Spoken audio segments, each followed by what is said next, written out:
एक समय की बात है। हिमालय की ऊंची पहाड़ियों के पास एक छोटा सा गांव स्थित था। ये गांव शांत और सुंदर था, लेकिन यहाँ के लोग एक रहस्यमय गुफा के कारण हमेशा भयभीत रहते थे।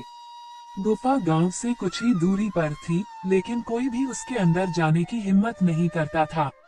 गांव के बुजुर्गों का कहना था कि गुफा शापित है और इसके अंदर जो भी गया वह कभी वापस नहीं लौटा।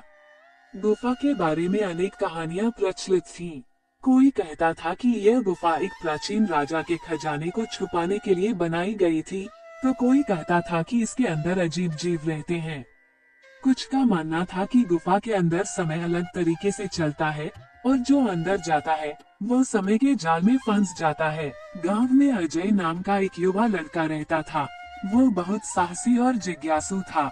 गुफा के बारे में कहानियां सुनकर उसकी उत्सुकता बढ़ती जा रही थी। एक दिन उसने ठान लिया कि वो गुफा के रहस्य को सुलझा कर रहेगा। अजय के माता पिता और गांव वालों ने उसे समझाने की कोशिश की, लेकिन वो अपनी जिद पर अड़ा रहा। उसने कहा, अगर गुफा इतनी खतरनाक है तो हमें जानना चाहिए कि इसके पीछे का कारण क्या है। मैं इसे समझने के लिए तैयार हूँ। एक सुबह अजय अपने साथ एक मशाल, रस्सी और खाना लेकर गुफा के अंदर प्रवेश कर गया। जैसे ही वह गुफा में दाखिल हुआ, उसे एक अजीब सी ठंडक महसूस हुई। गुफा के अंदर का रास्ता घुमावदार और गहरा था। वह धीरे धीरे आगे बढ़ने लगा। कुछ दूरी पर उसे दीवारों पर प्राचीन चित्र और संकेत नजर आए।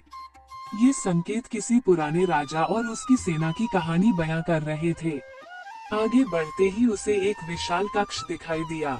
कक्ष के बीचों बीच एक बड़ा पत्थर का दरवाजा था, जिस पर अजीब लिपि में कुछ लिखा हुआ था। अजय ने दरवाजे को खोलने की कोशिश की, लेकिन जैसे ही उसने दरवाजे को छुआ, एक तेज रोशनी पूरे कक्ष में फैल गई। तभी एक गूंजती हुई आवाज सुनाई दी। जो इस दरवाजे को खोलने आया है वही या तो अपना उद्देश्य बताए या हमेशा के लिए यहाँ कैद हो जाए।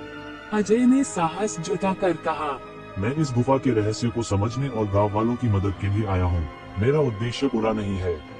आवाज कुछ देर शांत रही और फिर बोली, ये गुफा एक राजा के खजाने की रक्षा के लिए बनाई गई थी, लेकिन लालच से बचाने के लिए इसे शापित कर दिया गया।